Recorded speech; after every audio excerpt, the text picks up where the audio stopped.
Rahmatullahi wa barakatuh. I hope you're all doing well, inshallah.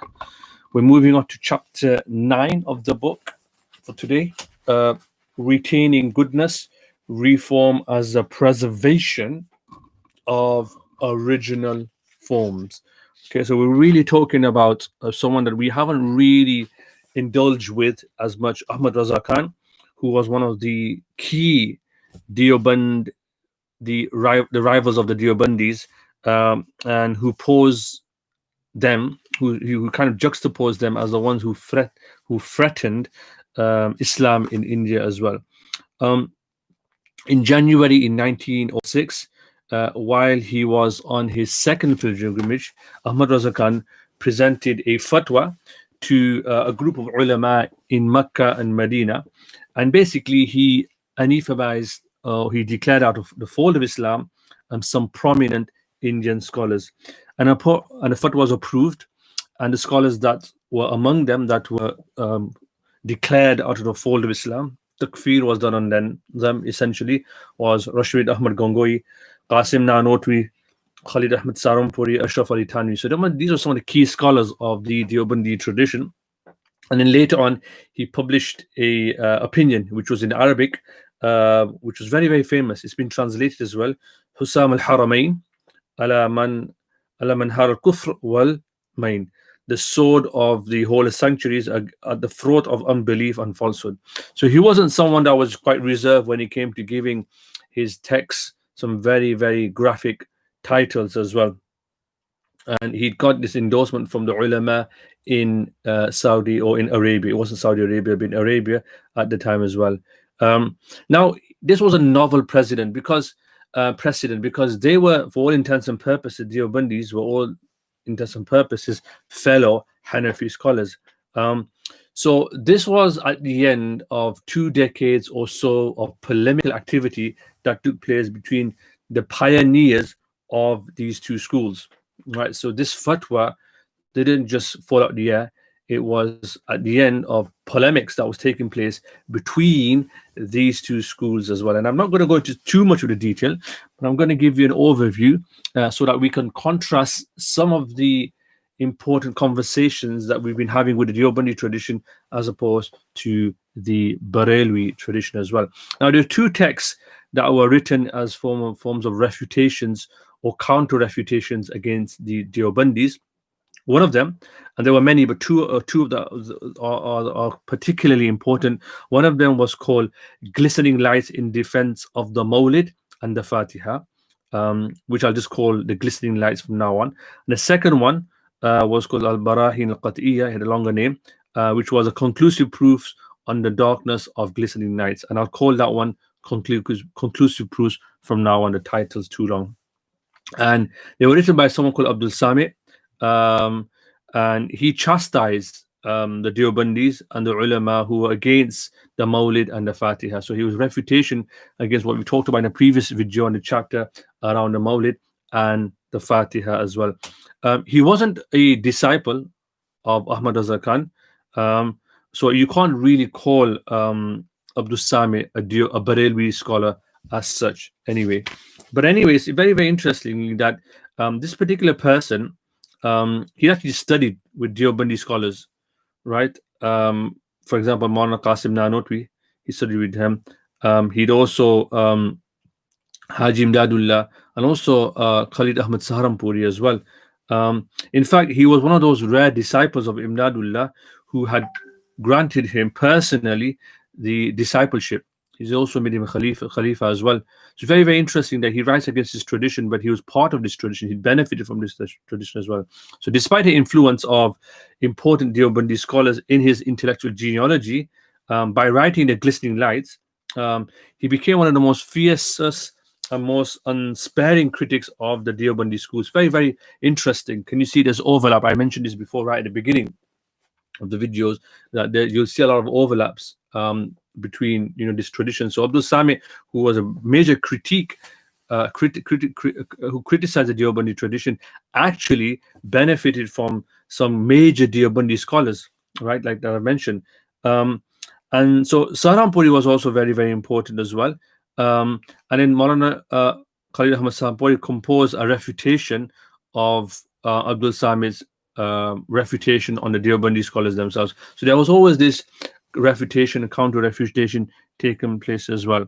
And then Ahmad Raza Khan obviously contributes to this polemic, not just with the fatwa that we mentioned at the beginning, but with other things as well. And strategically, he tried to paint the Deobandis as sort of Indian Wahhabis, right? They're Wahhabis disguised and living in India as well. And so, however, despite these differences, you can still find, like I mentioned in previous videos, a lot of areas of convergence. So they had a lot in common, to be honest. And Ashraf Ali Thanwi, in one of his places, writings, he mentions the distinction between the Barelwis and the Ahl Hadith from the Deobandi perspective. And he says that the Barelwis are like members of one's own household who've gone astray. So they're from the same household. One of the children, he's gone astray as well.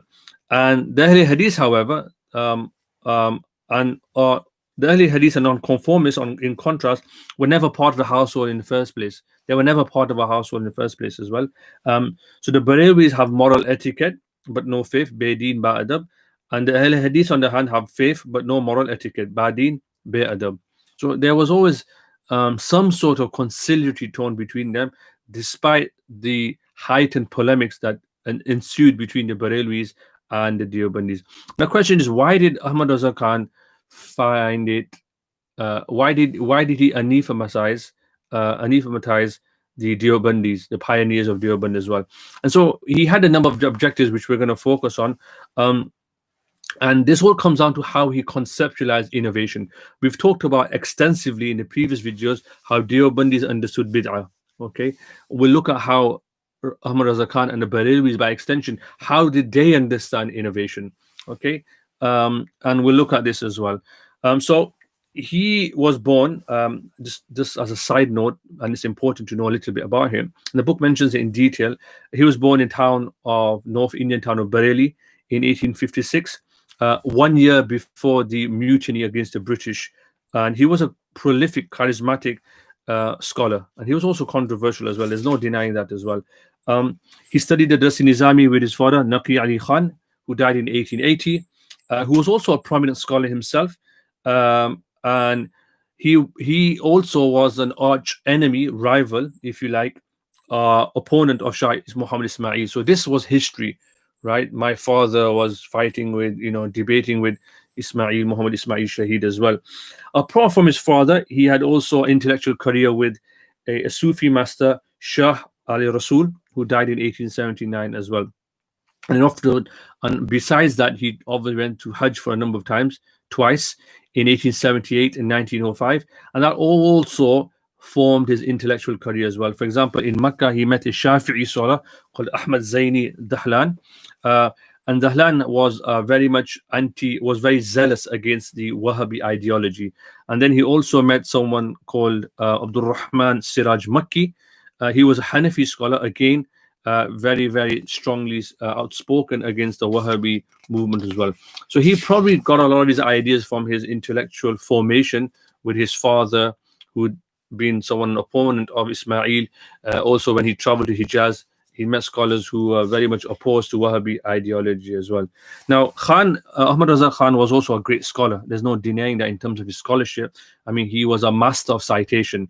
And you'll find this in his books. He just cited references, and he cited traditional scholars from the past time and time again as well. Now, one of the defining features of Ahmad Raza Khan's understanding of tradition was the veneration of the Prophet as the most exalted of all beings, right? This is a non-negotiable for him as well. So for him and his followers, honoring the Prophet's status as God's most beloved subject was a non-negotiable doctrinal imperative. Okay, and anyone who even hinted at bringing the Prophet somehow down was what must be confronted. They must be repudiated, and they must be discredited, right? And so he had this. They imagined a world of hierarchies for them. That was very, very important, as opposed to Deobandis. I mean, there was no denying that they loved the Prophet and they had respect for the Prophet, but they wanted to maintain God's sovereignty. That was really important for them. And so for them, the exaltation of the Prophet as the highest cosmic and ontological reality was the ultimate template for such a hierarchical political theology. The Prophet was at the top as well.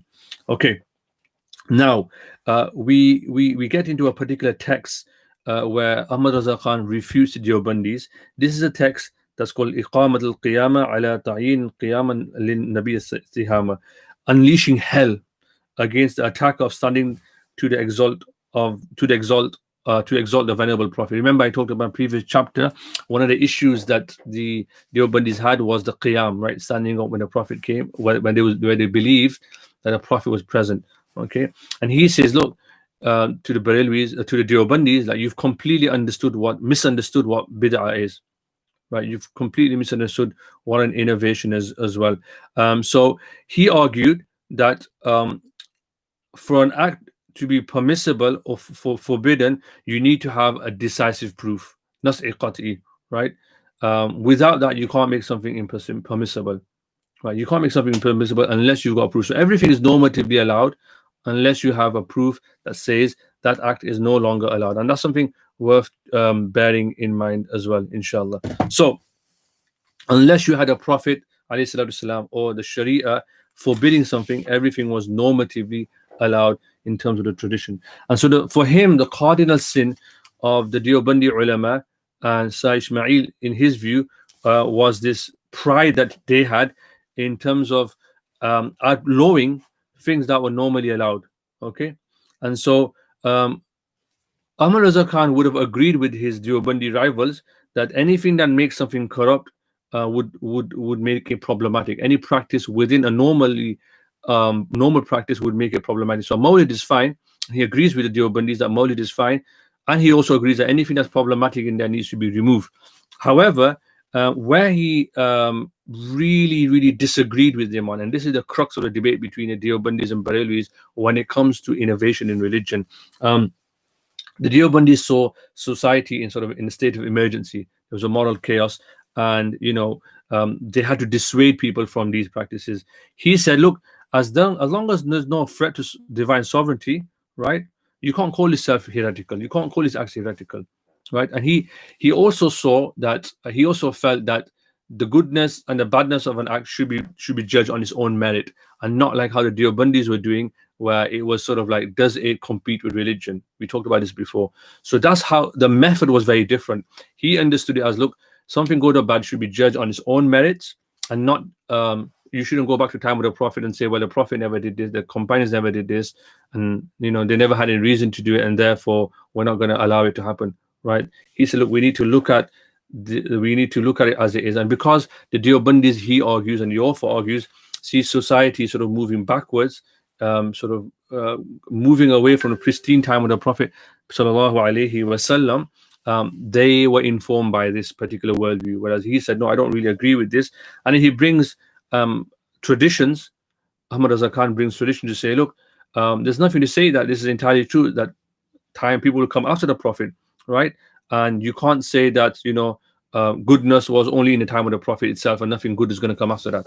Okay, so because Ashraf Ali Thanvi before him was anchored in a worldview where there was constant moral decline, and so the ulama needed to intervene all the time. Whereas Ahmad Raza Khan said, no, that's not entirely true. We need to look at things and judge them based on its own merit as well.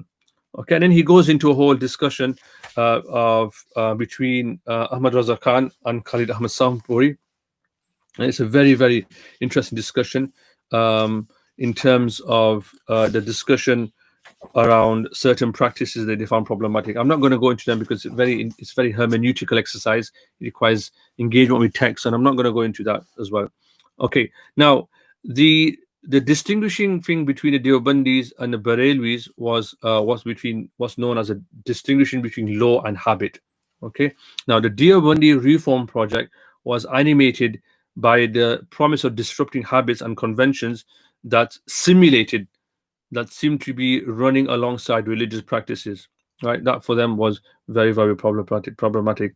And so for them, philosophically, they had an assumption. This is really important. For them, they had this position that normativity law, and embodied habits were separate things, and embodied habits should not be allowed to come into the law, right? Should not be allowed to intervene with a sacred law. However, for Ahmad Raza Khan, he said the law governs a community, and you can't separate that from habit. There are habits that we have, and you can't separate that from habits. So he found nothing problematic with the regularization of customs and conventions that were essentially good. If you're doing something that's fine, it's good, there's nothing wrong with it, that's fine. And if it serves pious ends, then it's fine, even if you don't have a precedent for it in the Prophet's time. Can you see? So the Deobandis separated law and habit, whereas for the Barelwis, they said, look, habit's fine as long as law sits above it and it's not contributing the Sharia as well. So this was something that was discussed between them as well, and then he goes into some more discussions as well within the text itself. What I really want to focus on is how Ahmad Raza Khan then claims that the Deobandis themselves are not following tradition. So one of his arguments was, besides sort of the whole debate about what bid'ah is and what it means, and besides claiming that they were were following a Wahhabi ideology, one of them was they were going against consensus established Sunni scholars, because he felt that the Deobandis were outlawing rituals that leading ulama from the past not only allowed but even mentioned as being acts that deserve merit, right? And some of them even participated without reservations.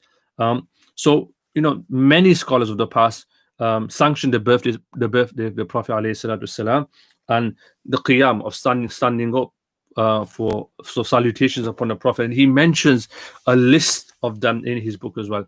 Then he also goes even further and says, well, you claim to be following Shah Waliullah's tradition, and he says, well, look at your own scholar that you exalt, Shah Waliullah, and his family as well, right? So his sons Shah Abdul Aziz and Shah Rafi'uddin, you'll find many examples of them doing things that you now consider to be an innovation. And he says, for example, Shah Waliullah was very charitable in his attitude towards transmitting blessings through the offering of food, right, or the Fatiha as well. So he didn't really have any issues with these things as well. So they also talk about Shah Waliullah family. They also talk about how things really depend on the customs of those times as well. So that's something to bear in mind as well. So he was saying, look, Shah Waliullah's you claim to be following him, but if you look at his own practices, they actually you'd consider them to be an innovation. You'd consider them to be heretical innovations as well. So many of these acts that you criminalize were actually part of your own tradition that you are following within the Waliullah tradition. So he went further. He actually said the fact that you're saying a bid'ah is someone inventing something in a religion, or inventing something which becomes a sort of faux religion, a fake religion which competes with a religion, right? You're doing the same thing, right? The Deobandi scholars were inventing a new Sharia that opposed all authorities of the tradition, right? You come out with your own Sharia as well, and that punishable people for engaging in pious and normative scientific practices. Okay, so while you were saying that you're combating heresy and innovation, you were actually creating a heretical. You were in fact engineering a heretical moral order that inverted the logic of all previously established conceptions of normativity. In other words, if we can simplify that, while you claim to be combating innovation, the fact that you're combating it and you're trying to create another normative order is the very thing that you're trying to counteract, right? So that was really, really interesting in terms of how Ahmad Raza Khan tried to really turn the tide against the Deobandi scholars themselves. It's a very interesting chapter. It's one of my favorite chapters because I can see a lot of hermeneutics and a lot of things going on in there. The next chapter actually talks about how we can bring. So remember, we've been talking about the Deobandis, in particular certain ulama from the Deobandi tradition. We've had a chance to speak about Ahmad Raza Khan. Now he's talking about how there were also points of convergence between the Deobandis and Barelwis, and I think that's a really important discussion that we need to have. So I'll do that in the next video for you, inshallah. Okay, stay safe. Assalamu alaikum wa rahmatullahi wa barakatuh.